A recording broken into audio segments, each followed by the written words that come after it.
말씀에 이제 끝난 것 같지만 끝나지 않은이라는 제목으로 하나님의 말씀을 증거하고자 합니다. 미국 프로야구 MLB 잘 아시죠? 네, 잘 아시리라 믿습니다. 이 미국의 프로야구 MLB가 있고요, 농구는 NBA가 있습니다. 그래서 MLB 미국의 프로야구 선수 중에는 유명한 전설적인 선수들이 굉장히 많은데 혹시 요기 베라라는 선수 들어보셨습니까?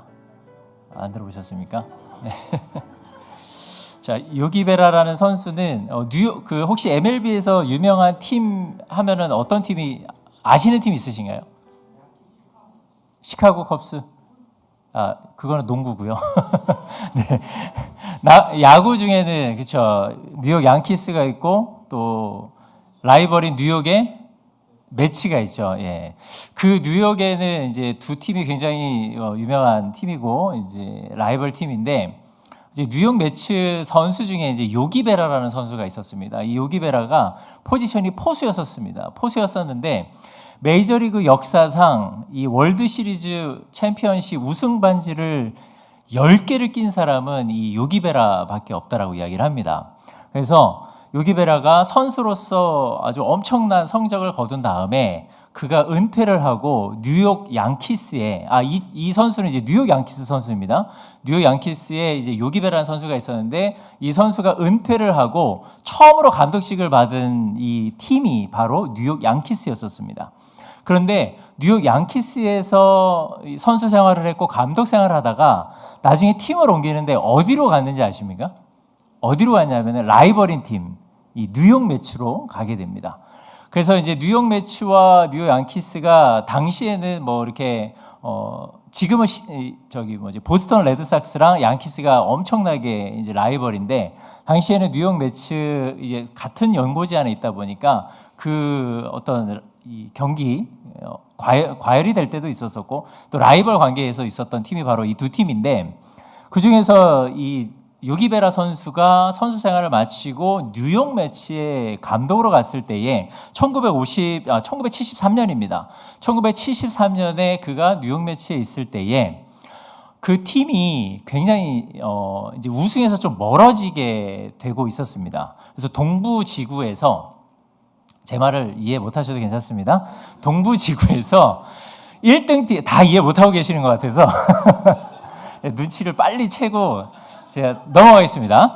1등 팀과 이 뉴욕 매치 팀이 이 9게임 반차가 났습니다. 근데 뒤집기가 굉장히 어려운 이 지점에 와 있었습니다. 그래서 사실 이제 기자가 물어봅니다. 당신은 훌륭한 선수였었고 지금은 감독인데 지금 당신이 맡고 있는 뉴욕 매치가 지금 시카고 컵스와 9게임 반차가 나니 이 정도면 이번 시즌은 접어야 되는 거 아닙니까? 라는 이야기를 합니다. 이 정도면 이제 게임 끝난 거 아니냐 이야기를 하죠. 그때 요기 베라가 했던 굉장히 유명한 말이 있습니다. 그 말이 뭔지 아십니까? 그죠. 끝날 때까지 끝난 것이 아니다. 이것이 영어로 하면은 하지 않겠습니다. 네. 여러분의 마음을 이제 어렵게 해드리고 싶지 않아서. 자, 그래서 그 감독이 그 이야기를 하고 난 이후에 그게 이제 대서특필됩니다. 아직 여러 가지 의견이 있겠죠. 그런데 실제로 그 지구에서 동부 지구에서 뉴욕 매치가 우승을 합니다. 그러니까 모든 사람들이 끝났다라고 얘기하고 기자들 역시도 이 정도면 끝난 거 아니냐라고 이야기했을 때에 이 요기 베라가 했던 유명한 말, 끝날 때까지 끝난 게 아니다라는 말을 남겼습니다. 어떻게 보면 이 말씀은 우리의 모든 삶에 우리가 요기 베라 선수는 다 모르셨던 것처럼 다 몰라도 괜찮습니다. 그런데 이 끝날 때까지 끝난 것이 아니다라는 말은 마치 우리가 일상생활에서도 우리가 사자성어처럼 쓰는 굉장히 유명한 말이 되어버린 것이죠. 우리가 이 말을 기억하고 있다라는 것은 그만큼 이 말이 준 의미와 그리고 그 결과가 우리에게 굉장히 임팩트가 강했었고 그것이 역사적으로도 사실이었다 보니까 우리가 그 말을 굉장히 쉽게 그리고 받아들이면서 우리가 살고 있는데 오늘 말씀에도 똑같습니다. 오늘 말씀에도 완전히 이스라엘의 역사가 끝난 것 같은데 끝나지 않은 상황이 이 오늘 본문의 이 내용입니다. 그래서 오늘 본문의 내용을 보시면 끝날 때까지 끝난 게 아니었던 내용이 기록이 되어 있는데, 그래서 제가 오늘 말씀의 제목을 끝날 때까지 끝난 것이 아니다라는 것으로 제가 말씀의 제목을 세웠습니다. 그래서 오늘 본문 말씀을 자세히 보시면서 우리가 하나님의 뜻을 우리가 깨닫고 결단하는 시간을 갖고자 합니다. 먼저 우리가 계속해서 이제 열왕기 하를 묵상하고 있으면 오늘은 12장까지 우리가 묵상하는 날인데요.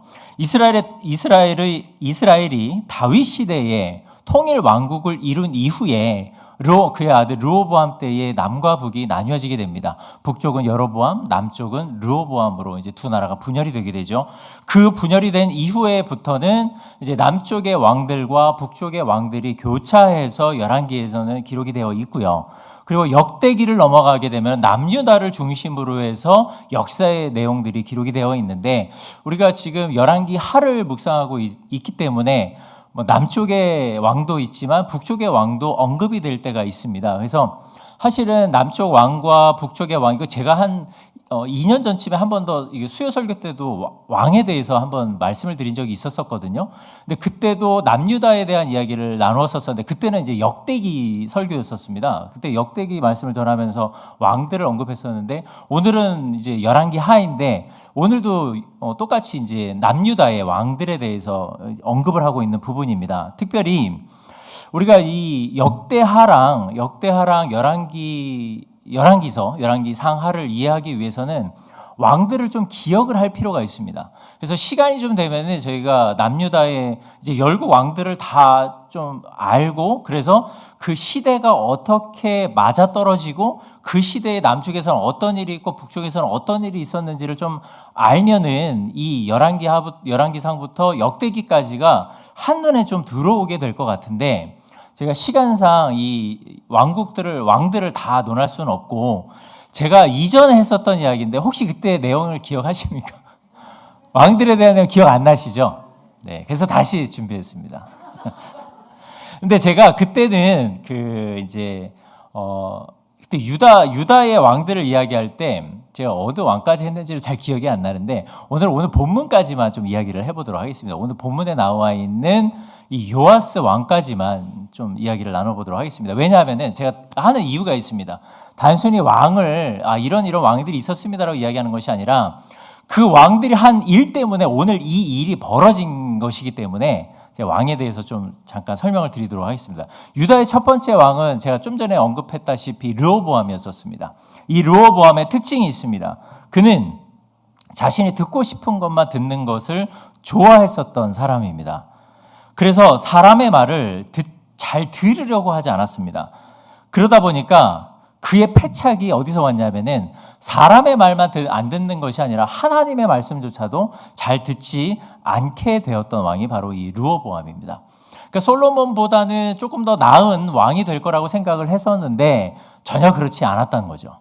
두 번째 왕입니다. 제 시간상 좀 빨리 넘어가겠습니다. 두 번째 왕은 이 아비야라는 왕입니다. 그런데 열왕기 하에서는 아비얌이라고 쓰여 있고 역대기에 가시면은 아비야라고 기록이 되어 있습니다. 그런데 우리가 이제 열왕기를 읽고 있기 때문에 아비얌으로 제가 통일해서 좀 말씀을 드리겠습니다. 이 아비얌은 유다의 두 번째 왕입니다. 두 번째 왕으로서 이 르호보암의 뒤를 이어서 3년을 다스렸던 왕입니다. 특이한 점은 열왕기와 역대기가 그를 각각 다르게 평가하고 있는 것입니다. 열왕기하에서는요, 먼저 역대기를 한번 보시면은 역대기 13장에 이 아비암 왕에 대한 기록이 있는데, 여기에서는 그의 통치 기간 중에서 영적으로 굉장히 부패한 북쪽의 왕 여로보암과의 전쟁에서 하나님이 그에게 하셨던, 그 선조에게 하셨던 언약 때문에 이 아비암을 도와주시고 그 하나님을 의지해서 아비암이 전쟁에서 승리했었던 것을 역대 하에서는 기록을 하고 있습니다. 그런데 열왕기상 15장에 보시면, 열왕기상 15장 3절에 보시면은 이 아비암을 이렇게 평가하고 있습니다. 아비암이 그의 아버지가 이미 행한 모든 죄를 행하고 그의 마음이 그의 조상 다윗의 마음과 같지 아니하여 그의 하나님 여호와 앞에 온전하지 못하였다라고 평가를 하고 있습니다. 굉장히 대조되죠. 역대기에서는 굉장히 뭐 선왕 정도로 표현을 하고 있다면 이 열왕기상 15장에서는 부정적인 평가를 내리고 있습니다. 왜냐하면 역대기는 남유다를 굉장히 띄워주는 그런 남유다의 왕조를 이제 부각시키고 안 좋은 이야기들, 부정적인 이야기들은 다 제거하고 좋은 이야기들만 쓰는 것이 바로 이 역대기인데 열왕기상에서는 이 아비암을 그렇게 부정적으로 평가하고 있다는 것입니다. 그래서 이 표현이 조금 역대기랑 열왕기상이랑 아비암의 평가가 다르다라는 것이 특징입니다. 그리고 세 번째는 이 아사입니다. 아사 왕인데 유다의 세 번째 왕인 아사는 41년이라는 긴 시간 동안 유다를 통치했었습니다. 그런데 그의 통치 기간이라는 이 41년이 보면은 우리 한번 생각해 보겠습니다. 41년이라는 긴 시간 동안 왕으로서 통치를 하면 그 끝이 어땠을까요? 좋았을까요? 좋지 않았을까요? 제 질문에 답이 있는 것 같지 않으세요? 안 좋을 것 같죠? 우리는 하나님께서 세우신 왕이기 때문에 당연히 좋을 거라고 생각을 하는데 그의 이 아사 왕의 통치를 보시면 그의 말년은 굉장히 참 어떻게 보면은 하나님 앞에서 이렇게 범죄할 수 있을까 정도로 타락한 모습을 보이게 됩니다. 먼저 아사는 전반적으로 그가 했었던 일은 우상 척결이었었습니다. 아사가 통치 처음에 초반에는 이 우상을 척결하는데 그의 모든 힘을 다 쏟았었습니다. 심지어 아사는 우상 숭배한 자신의 모친까지도 폐위할 정도로 굉장히 단호한 우상 척결 작업을 했었던 왕입니다. 그래서 선과 정의를 행하던 왕이었었는데 35년째 그가 통치를 시작한 지 35년째 때부터는 그가 완전히 변하게 됩니다. 북이스라엘에 바하사가 쳐들어왔을 때에 북이스라엘에 바하사라는 왕이 있었습니다. 세 번째 왕입니다. 세 번째 왕인데 이 바하사가 쳐들어왔었을 때에 이 아사가 하나님을 의지하지 않고 라마를 건축합니다. 그러니까 군사 요충지 같은 벽을 세우고 그 라마를 건축한 다음에 이 라마를 건축할 때에 베나닷의 도움을 요청하고 베나닷 왕에게 상납을 하는 이런 행동을 하게 됩니다. 그러니까 하나님이 보실 때는 하나님이 세우신 왕이기 때문에 당연히 하나님을 의지했었어야 되는데 하나님을 의지하지 않고 이방 왕을 의지하고 자신의 힘으로 이 북이스라엘의 왕을 막으려고 했었던 그 아사 왕을 하나님께서는 옳게 보지 않으셨던 것입니다. 이때 아사가 했었던 악행이 무엇이냐면은 하나님은 아사 왕에게 선지자 하나니를 보내서 정신 차리라는 이제 경고의 메시지를 보냅니다. 그런데 아사가 이미 생각이 많이 하나님으로부터 멀어졌어요. 마음도 멀어졌고 생각도 멀어졌습니다. 그러다 보니까 자신에게 그 직언을 한 하나님의 말씀을 전한 하나니를 옥에 가두고 죽이게 됩니다. 그리고 백성들도 학대를 하기 시작을 합니다. 결국에는 하나님을 의지하여서 유다 왕국과 백성들이 평안한 삶을 살고 있었었는데 아사 말년에 아사는 완전히 폭군으로 변하게 되고 그 결과 아사는 고칠 수 없는 병을 얻어서 죽게 되고 맙니다. 당연히 왕으로서 하나님을 의지하지 않았기 때문에 백성들도 누리고 있었던 평안이 사라질 수밖에 없었던 것이죠. 그 다음이 이제 여호사밧 왕입니다. 그래서 아사 왕까지는 모르셔도 괜찮습니다. 그런데 여호사밧부터는 좀 기억을 하셔야 됩니다. 여호사밧이 이제 유다의 네 번째 왕인데 이 여호사밧 왕은 레위인과 제사장들에게 율법책을 주면서 유다 각 지역에 퍼져 있는 백성들에게 하나님의 말씀을 가르치게 합니다. 하나님의 말씀을 가르치게 하고 방백들을 그 지역에 다 보내서 행정적인 도움도 주는 그런 왕이었었습니다. 그래서 여호사밧은 그의 아버지가 좀 전에 언급드렸던 아사였었죠. 아사의 말년이 아사당하기 직전인 것처럼, 그죠? 하지 말까 했는데 제 입이 문제입니다. 이게 뭐 언제든지 하지 말아야 될 말은 하지 말아야 되는데 꼭 이 하게 되는 게 참 이 새치역을 어떻게 해야 될지 잘 모르겠습니다. 그 여호사밧 왕이 봤었던 부친의 말년의 모습 어떠했었죠? 하나님의 말씀을 따르지 않고 자신의 멋대로 하다가 그가 병이 들어서 죽는 것을 다 봤었던 왕입니다. 이 여호사밧이. 당연히 그랬기 때문에 여호사밧이 했었던 일은 백성들에게 하나님의 말씀을 가르치고 다시 나라를 재정비하는 것이었습니다. 그래서 하나님의 말씀을 가르치는 것뿐만 아니라 자신도 결단합니다. 내가 다윗 왕의 그 결단, 그리고 하나님이 다윗에게 주신 그 말씀을 따라서 내가 그 말씀에 순종하면서 전심으로 하나님을 찾으며 그 계명대로 살겠노라고 결단을 합니다. 그러나 그에게도 역시나 문제가 생깁니다. 역대하 18장에 보면 이 여호사밧을 이렇게 평가합니다. 여호사밧이 자신의 아들 여호람과 북이스라엘 아합의 딸을 정략 결혼시키고 여호사밧은 하나님이 충분히 하나님의 나라를 강하게 해 주셨음에도 불구하고 하나님이 기뻐하지 않은 이 정략 결혼을 하게 됩니다. 북이스라엘에 역사적으로 가장 극악무도한 왕이 있다면 바로 아합 왕이죠. 이 아합 왕과 이 여호사밧이 화친을 맺습니다. 그런데 화친을 맺는데 나의 아들과 너의 딸과 결혼을 시키겠다라는 이 정략 결혼을 약속을 하게 된 것이죠. 이 사태가 벌어진 때부터 유다에는 이제 엄청난 어려움이 닥치게 됩니다. 아합 왕이 어떤 왕입니까?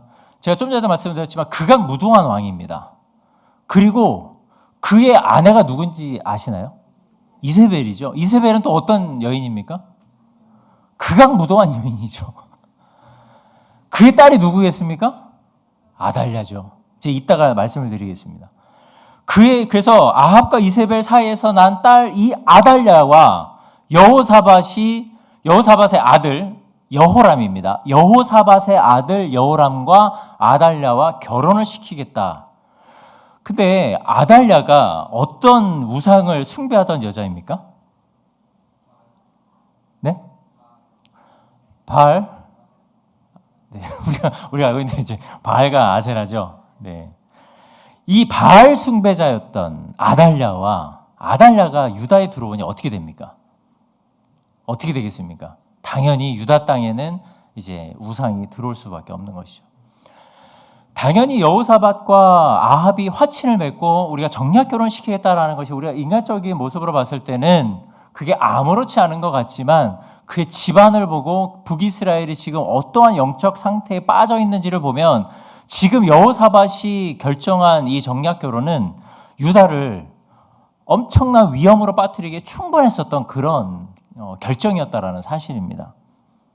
그리고 그의 아들 여호람입니다. 여호람은 그렇게 크게 많은 역사적 기록이 없습니다. 그는 그저 32세에 유다의 다섯 번째 왕이 되고 8년 동안 이 유다를 다스리게 됩니다.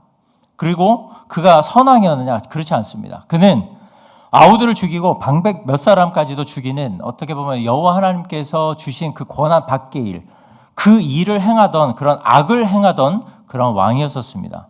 그가 이렇게 악해진 이유, 앞에서 말씀드린 그의 부왕인 여호사밧이 이스라엘의 아합과 화친을 맺고 바알 숭배자였던 아합의 딸인 이 아달랴와 정략 결혼을 함으로써 그가 이제 죄악의 길을 걷게 되었다라는 것을 알려주고 있는 것입니다. 아버지가 그 죄를 짓고 잘못된 결정을 한 이후에 그의 아들은 그 아버지의 결정에 따라서 살아가게 되는데 그것이 곧 하나님이 보시기에 죄악의 길을 걸어가고 있었다라고 평가하고 있는 것입니다. 그리고 여호람과 아달랴 사이에서 낳은 아들이 있습니다. 그 아들이 바로 아하시아입니다. 이 아하시아는 유다의 6번째 왕입니다. 이 6번째 왕으로서 그는 1년 동안 22살의 왕위에 오르고 나서 1년 동안 유다를 다스립니다. 그리고 나서 그가 죽게 됩니다. 어떻게 죽게 되냐면은 하나님의 은혜를 저버리고 어떻게 보면 하나님께서 자신의 아버지뿐만 아니라 할아버지 그 위에 선조 때부터 내려주신 모든 은혜들을 다윗 왕조는 기억을 못할 수가 없습니다. 그런데도 불구하고 여호사밧이 죄를 짓고 여호람이 정략 결혼을 해서 낳은 아들이니 이 여호람이 하나님 앞에서 올바른 삶을 살 수 있었을까요? 그렇지 않고 그는 이 북이스라엘 왕조가 걸어갔었던 그 패망의 길을 자신의 아버지처럼 자신의 할아버지처럼 똑같이 걸어가게 됩니다. 그리고 나서 이 아하시아가 죽고 난 이후에 이스라엘에 처음으로 이제 여자 왕이 세워지게 됩니다. 남유다 북이스라엘 처음으로 합쳐서 이제 여자 왕이 세워지게 되는데 그 왕이 바로 아달랴입니다. 오늘 말씀의 이 주인공입니다. 이 열왕기하 11장의 주인공이 바로 이 아달랴인데, 제가 이 본문을 오늘 핵심장이 아달랴라는 내용을 딱 보면서 사실은 제 머릿속에 두 가지 생각이 들었습니다. 아달랴에 뭘 이야기를 해야 될까 과연? 왜냐하면요, 아달랴는 구속사적으로밖에 해석이, 이게 제 생각에는 구속사적으로밖에 생각이 안 되는데 아달랴를 과연 어떻게 우리가 설명할 수 있을까? 아달랴를 설명하기보다는 그렇다면 이거를 좀 더 큰 그림에서 이 열왕기하 11장을 보면 좋겠다라는 이 마음이 들어서 제가 지금 큰 그림으로다가 이 열왕기하 11장을 지금 설명을 드리는 것입니다. 그래서 이 오늘 본문의 주인공이 아달랴를 조금 살펴보면은, 제가 계속해서 지금 반복적으로 언급을 드렸지만 이 여호람의 아내이자 아하시아의 어머니이자 북이스라엘의 가장 극악무도한 왕인 아합과 가장 강교한 여인 이세벨의 딸인 이 아달랴. 이 아달랴는 남유다 북이스라엘을 통틀어서 유일한 여왕이었었습니다. 이 아달랴는 아들 아하시아가 북이스라엘에서 갑자기 죽게 되자 갑자기 생긴 왕권의 공백기를 어떻게 해서든 메워야 되겠다라는 마음을 품게 됩니다. 여기서부터가 이제 굉장히 영화 같은 스토리가 이제 대하 드라마 같은 그런 조선왕조 500년에 같은 이제 왕실 안에 어떤 피를 흘려야만 하는 그런 전쟁 같은 스토리가 지금 이제 이어지게 되는데, 여기서부터 보시면은 문제가 하나 있었습니다. 아달랴가 자신의 아들이 죽었기 때문에 왕이 될 수 있었을까요? 왕이 될 수 없었습니다. 왜냐하면, 그러니까 아달랴가 제가 왕이 되고 싶습니다 한다고 해서 그러면 당신이 이제 그 왕이 되십시오라고 아무도 해줄 수가 없는 것이다. 왜냐하면 그의 아들 누가 있었죠? 그의 아들 아하시아죠. 아하시아 때, 그러니까 어머니로서 아들이 있고 아들이 있으면 아들과 동년배인 친척들이 있겠죠. 같은 이 학렬에 있는 그 모든 남자 아이들, 그 남자 아이들이 있는데 왕이 죽고 아들이 죽으면 그 다음에 이 왕이 될 수 있는 사람들은 이 다른 남자 아이들이었었습니다. 그러니까 이 남자 아이들이 왕이 되어야 되는데 아달랴는 이것을 용납을 할 수가 없는 거죠. 그러다 보니까 어떤 짓을 하느냐, 이제 유다 집안에 있는 왕의 씨가 될 만한 모든 이 남자 아이들을 다 죽입니다. 샅샅이 찾아서 그 씨를 이제 말려버리는 어떤 그런 작업을 하게 됩니다.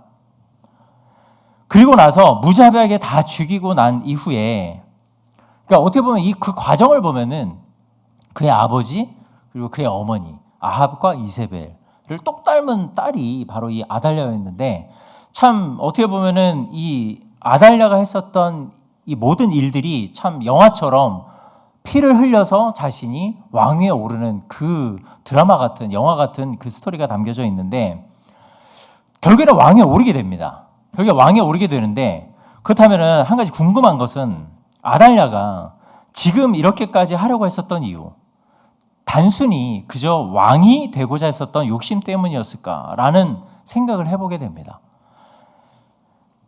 근데 그렇지 않습니다. 왜냐하면 그것이 1절에 이야기를 합니다. 우리 1절 한번 다시 읽어볼까요?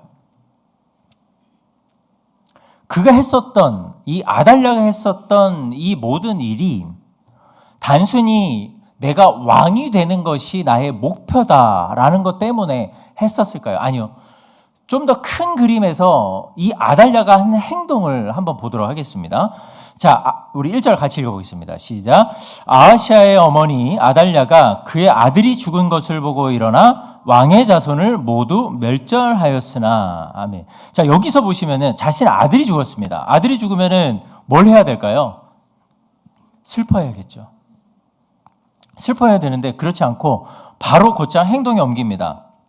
그가 행동으로 옮긴 것이 바로 왕의 자손을 모두 멸절하는 것입니다.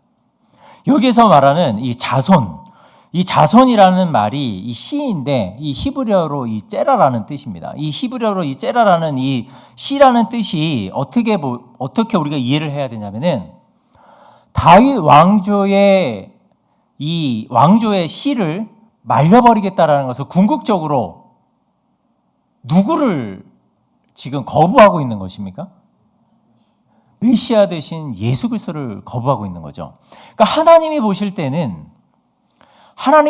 아달랴가 단순히 그 왕위에 오르는 것만이 죄가 아니고 하나님이 예비하고 계신 그 예수 그리스도, 메시아 대신 예수 그리스도에 오는 그 길을 막는 그 악행을 지금 아달랴가 하고 있다라는 것입니다. 그리고 아달랴는 왕위에 오르게 되는데 하나님께서는 이 아합 왕가를 아합과 이세벨과 아달랴가 남유다에 넘어와서 또 남유다에서 한 행동, 그리고 여호사밧이 죽고 나서 그의 아들의 그 다음에 왕에 오르는 모든 자들, 그 씨까지 다 말려버리려고 하는 이 모든 악행들을 보면서 하나님께서는 아합 왕가를 가만히 놔두실 수가 없었던 거죠. 그래서 역사적으로 아합 왕가는 멸절을 당하게 됩니다. 진짜 씨가 마르는 멸절을 망하게 되죠. 결국 아달랴는 그렇게 반역에 성공해서 6년 동안 남유다를 다스리는 이스라엘의 최초의 여자 왕이 됩니다. 하지만 아달랴의 계획대로 반역이 성공하고 남유다의 역사가 끝난 것처럼 보여지는 이 시점.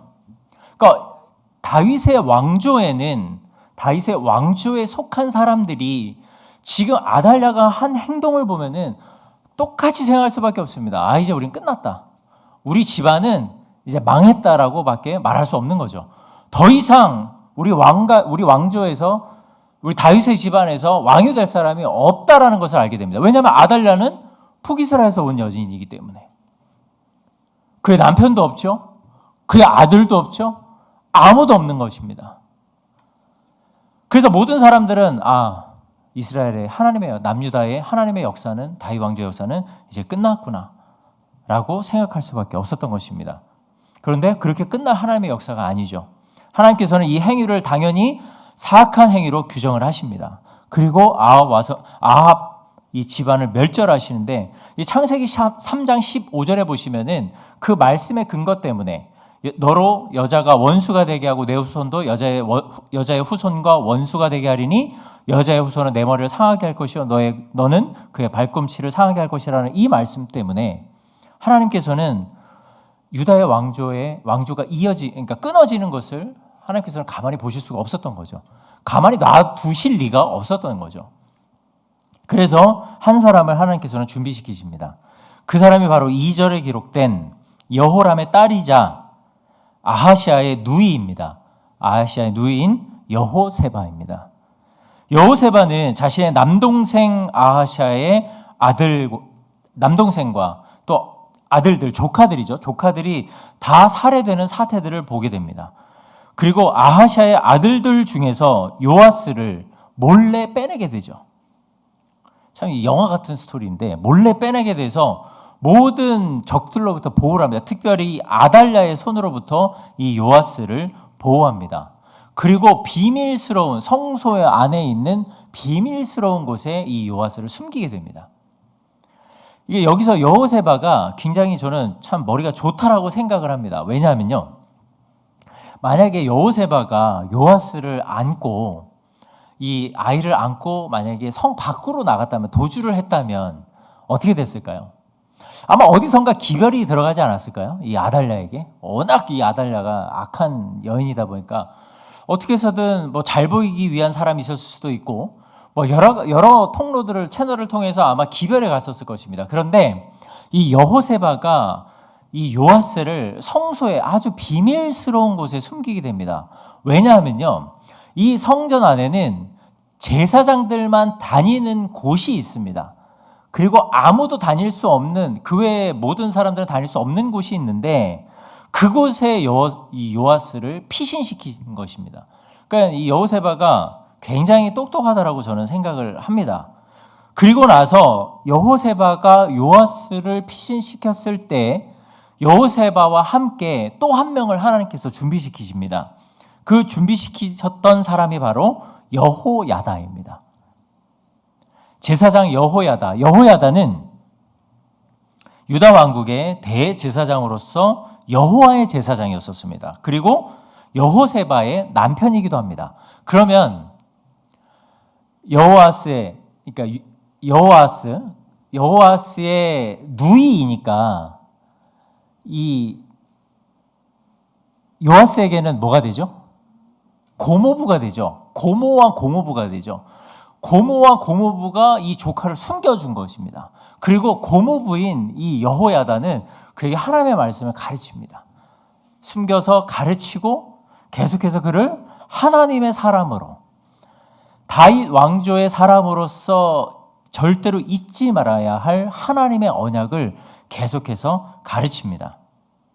그리고 요아스를 성소 안에서 숨기고 훗날을 도모해서 결국에는 이 정치적인 실력도 발휘를 해서 여호야다는 지혜와 그리고 그의 결단력과 그의 어떤 정치력을 통해서 요아스를 궁극적으로 결국에는 마지막에 유다의 왕으로 세우게 되는 결정적인 역할을 감당하게 됩니다.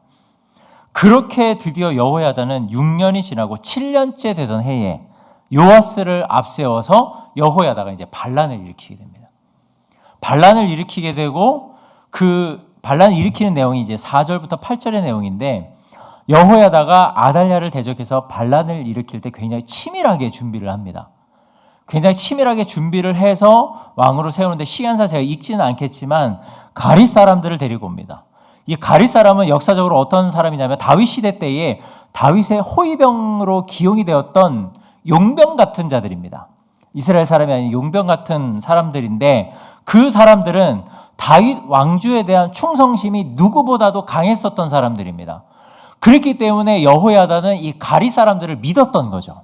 내가 지금 요아스를 숨기고 있으니 가장 믿을 만한 사람들이 필요했었던 것입니다. 아달랴도 막아야 되고 요아스를 왕위에 세우는 데까지 그 시간 동안 우리를 지켜줄 사람들이 필요했었는데 그 사람들이 바로 이 가릿 사람들이었던 것입니다.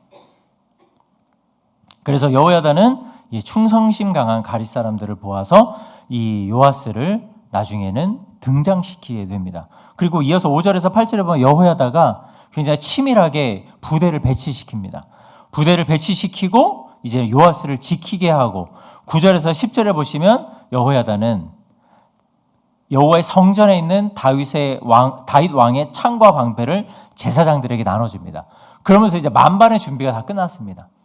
모든 호위병들을 각각 원래 있어야 할 곳 그리고 중요한 곳에 배치를 시키고 다윗 왕의 칼과 방패를 제사장들에게 주면서 만반의 준비를 다 마친 여호야다는 드디어 이제 요아스를 등장시킵니다. 12절을 우리가 함께 다시 한번 읽어보겠습니다. 우리 12절 읽겠습니다. 시작. 여호야다가 왕자를 인도하여 내어 왕관을 씌우며 율법책을 주고 기름을 부어 왕으로 삼음에 무리가 박수하며 왕의 만세를 부르니라. 아멘. 여호야다가 제사장의 권한으로 유일한 다윗의 후손인 요아스에게 기름을 부어 그를 왕으로 세웠습니다. 그리고 백성들이 만세를 부르며 환호를 했습니다. 성전 안에서 이루어진 일입니다. 그럼 성전 안에서 지금 아달랴가 두 눈 부릅뜨고 살아있는데 갑자기 막 만세를 하고 환호를 치는 소리를 듣게 되니까 이 아달랴가 가만히 있을 수가 없었겠죠. 그래서 곧장 달려갑니다. 왜냐하면 이 소리는 성전에서 들리던 소리가 아니기 때문입니다. 그래서 충격적인 장면을 목격하게 되죠.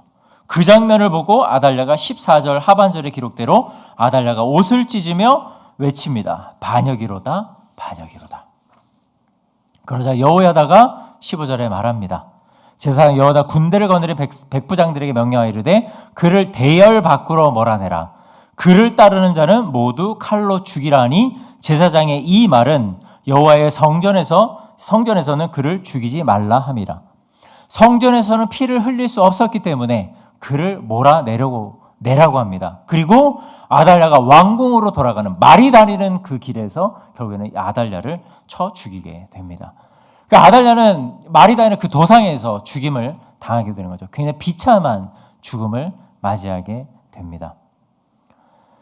어떻게 보면은 유다 왕, 이 여호사밧 때부터 시작해서 요람과 아하시아와 그 다음에 이 아달랴까지 이어지 요람과 이 아달랴까지 이어지는 이 모든 과정 속에서 우리가 지금 아달랴에 대해서 좀 초점을 맞추고 있는데, 아달랴가 그렇게 한 행동이 우리가 생각할 때는 왕위를 찬탈하기 위한 어떻게 보면 인간적인 욕심 때문에 나온 행위라고 우리는 생각할 수 있겠지만, 그 일 자체가 결국에는 하나님의 뜻을, 하나님의 거룩하신 뜻을, 그 섭리를 창세기 3장 15절에서 말씀하신 친히 말씀하신 메시아에 대한 그 언약을 거스르는 행동, 그 언약을 파괴하고자 했었던 행위였다는 것을 아달랴는 알지 못했었던 것입니다.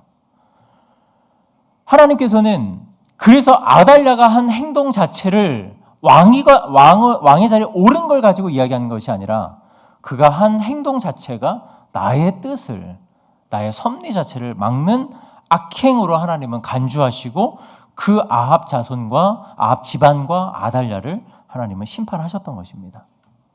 그리고 이제 시간상 17절에서 21절은 보진 않겠습니다. 17절에서 21절은 여호야다가 진행한 어떤 개혁의 내용들입니다. 근데 이 개혁의 내용들이 우리에게 굉장한 도전이 됩니다. 굉장히 도전이 돼서 이걸 다 말씀드리고 싶지만, 사실은 여호야다가 가장 먼저 했었던 것은 언약을 맺는 일입니다. 맨 처음에는 왕과 언약을 맺고 백성과 왕이 또 언약을 맺는 것입니다. 왜 언약을 맺는 것을 가장 먼저 했었느냐? 지금 아달랴 때부터 시작을 해서 6년 동안 지금 이스라엘 백성들은 누구를 섬기고 있었습니까? 바알신을 섬기고 있었던 거죠. 여호와 유일신을 섬겼어야 될 이스라엘 백성들이 유일신 하나님이 아닌 바알신을 섬기고 있었기 때문에, 여호야다가 이 반란을 일으켜 요아스를 왕에 올리자마자 가장 먼저 했었던 것은 그 언약을 다시 한번 갱신하는 일이었습니다. 하나님의 말씀으로 왕이 다시 세워지고 이스라엘 백성들이 하나님의 말씀으로 다시 갱신되는 것, 다시 말씀으로 온전히 서는 것을 여호야다는 가장 먼저 했었던 것입니다. 그리고 바알 신전으로 가서 그 신전 안에 있었던 제사, 모든 기물들, 신전을 허물고 제단을 뒤엎고 신상들을 모조리 부셔버립니다. 그리고 바알을 섬기던 바알의 제사장 맏단도 죽여버립니다. 언약 세운 이후에 하나님의 일을 착실히 실행하는 이 여호야다를 보게 됩니다. 그런데 우리가 이 모든 것을 하나님의 섭리로 인정할 수밖에 없는 것이 18절 상반절에 보시면 온 백성이라고 기록이 되어 있습니다. 온 백성이. 이건 제 추측입니다. 추측컨대 모든 백성들은 지금 바알 신전이 유다 땅에 있는 것 자체, 그러니까 유다 땅은 자신들이 이렇게 생각했었을 것입니다. 우리 유다 땅은 굉장히 거룩한 땅이야. 그런데 그 이 거룩한 땅에 바알 신이 들어와 있었던 것을 이 백성들, 온 백성들은 죄악으로 여겼던 것입니다. 죄악으로 여겼었던 것이기 때문에 이 모든 것들을 다 제거해 버렸던 거죠. 누가요? 온 백성이. 근데 좀 아쉬운 부분은 있습니다. 우리 12장까지 읽어보신, 오늘 이제 통독을 읽어보신 분들은 아시겠지만, 여호야다가 산당을 제거하지는 않았습니다. 산당까지는 제거하지를 않아서 나중에는 그걸로 인해서 백성들이 이제 바알을 떠나지 못하는, 백성들이 바알을 완전히 떠났어야 되는데 떠나지 못하는 그런 아쉬움은 좀 남아 있기는 합니다. 그러나 여호야다가 했었던 첫 번째와 두 번째 행동, 하나님과의 언약을 다시 한번 세우는 것. 두 번째는 온 백성이 함께 그 일에 동참해서 하나님을 떠나서 자신들이 지었던 모든 죄악들을 완전히 제거해 버리는 이 모습은, 우리가 하나님의 부르심을 받고 예수 그리스도로 말미암아 구원받아 하나님의 백성으로서 당연히 우리도 해야 할 그런 삶의 모습이라고 생각을 합니다. 그래서 시간상 말씀을 통해서 제가 두 가지만 좀 정리를 해보겠습니다. 오늘 말씀의 제목처럼 끝난 것 같지만 끝나지 않은 것이 어떻게 보면 역사뿐만이 아닙니다. 오늘 본문의 내용뿐만 아니라 우리의 삶에서도 똑같다라고 생각을 합니다. 그래서 첫 번째는, 하나님의 역사는 어떻게 보면 인간의 눈으로 봤을 때는 끝난 것 같지만 절대 끝나지 않았다라는 것입니다. 태후였던 이 아달랴는 왕이 될 수 없었습니다. 그런데 왕을 찬탈하게 됩니다. 그 왕을 찬탈하는 그 과정이 너무나도 잔인했었고, 그 과정을 본 유다 백성들은 우리는 모두 다 끝났다. 이제 우리 자손을 통해서는 왕이 나올 수 없을 거라는 어떤 그런 생각을 하게 되는 비참한 상황 속에 있었습니다. 그런데 하나님께서는 그것을 용납하지 않으셨죠.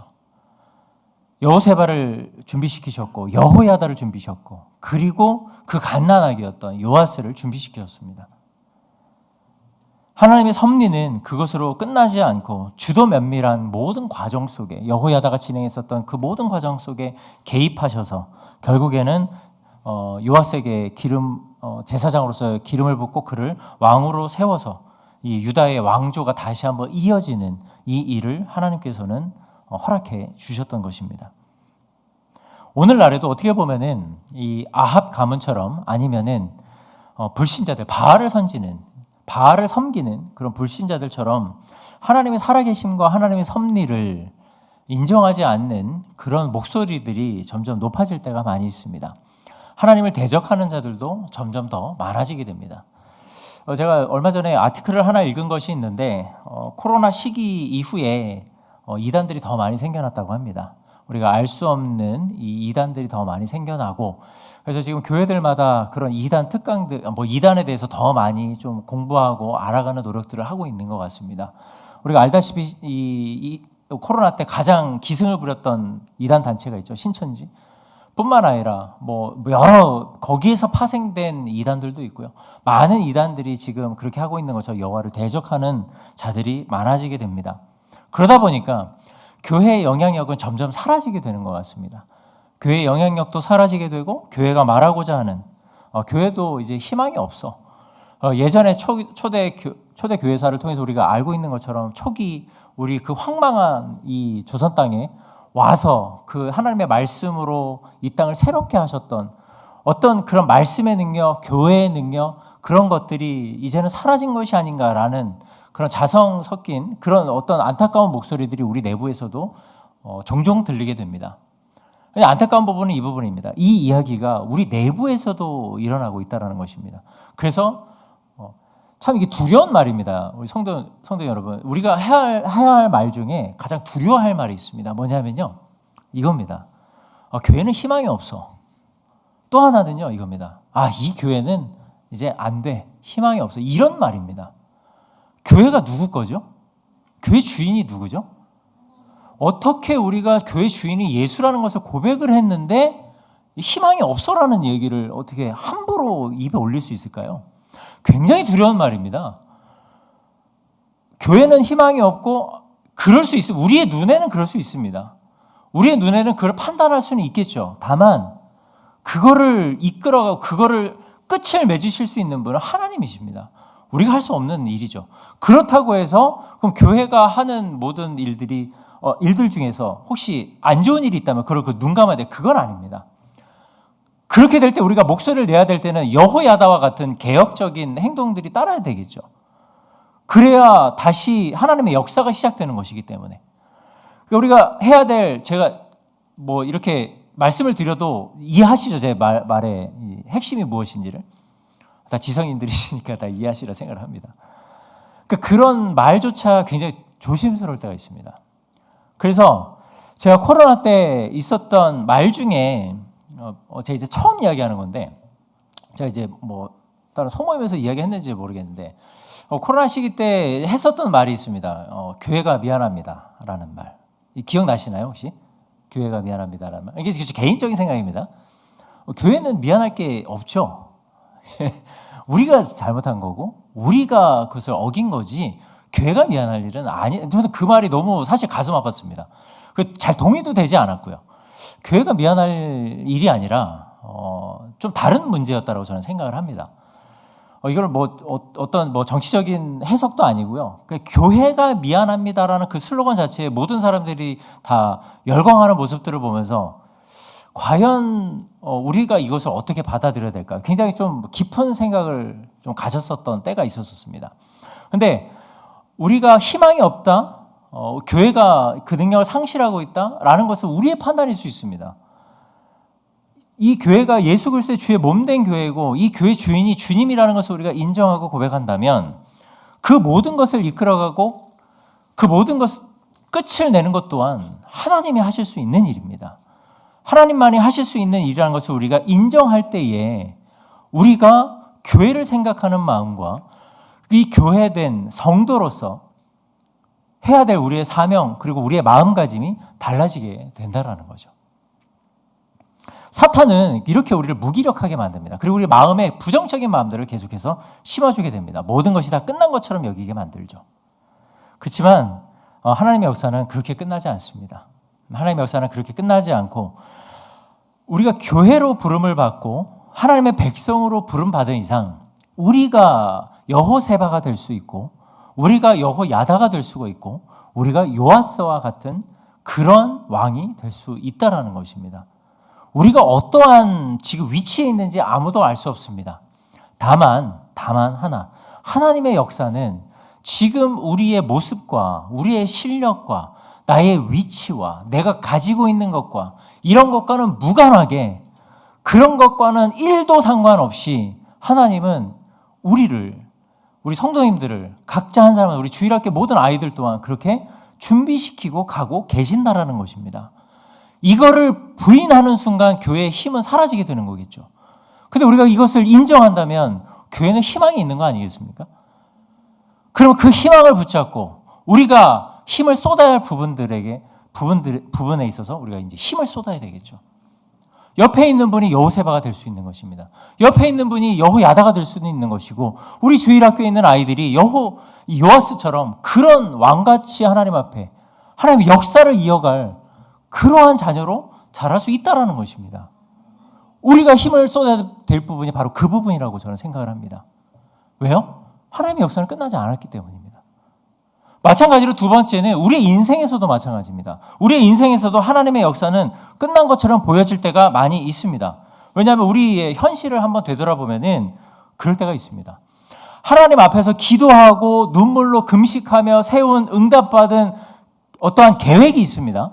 그런데 이 계획이 이루어지지 않을 때 찾아오는 어떤 그런 좌절감, 상실감, 그 상황 앞에 직면하게 되면은 다 끝났구나 라는 생각을 또 하게 될 때가 있죠.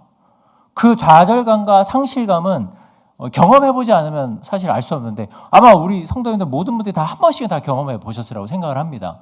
그 앞에 이제 나는 끝났구나, 희망이 없구나라는 생각을 해보셨을 때가 있는데 아니요. 그때 우리 성도님들 하셨던 행위가 어떤 행위를 하셨습니까? 뭐였습니까? 그렇죠. 기도하는 거죠. 다시 엎드리는 거죠. 왜 우리가 그렇게 합니까? 우리가 생각할 때는요, 우리 인생 앞에 놓여진 지금의 이 응답은 좌절입니다. 끝났습니다.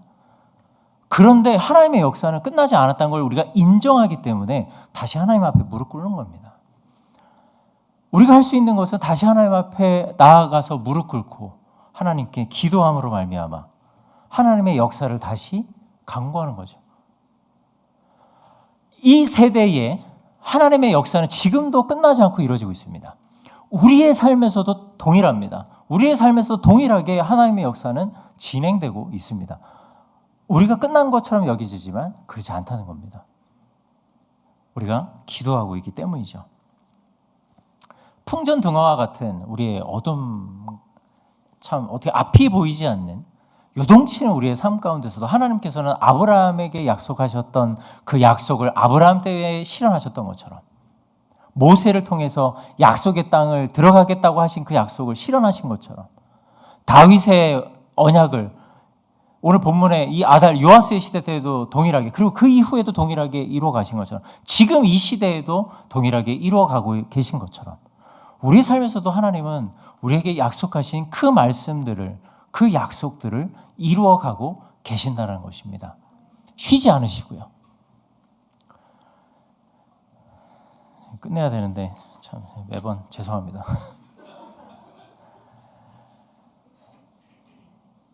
돼지가 하늘을 못 보는 거 아십니까? 돼지가 왜 하늘을 못 보는지 아십니까? 그렇죠. 목뼈와 척추가 하나이기 때문이죠.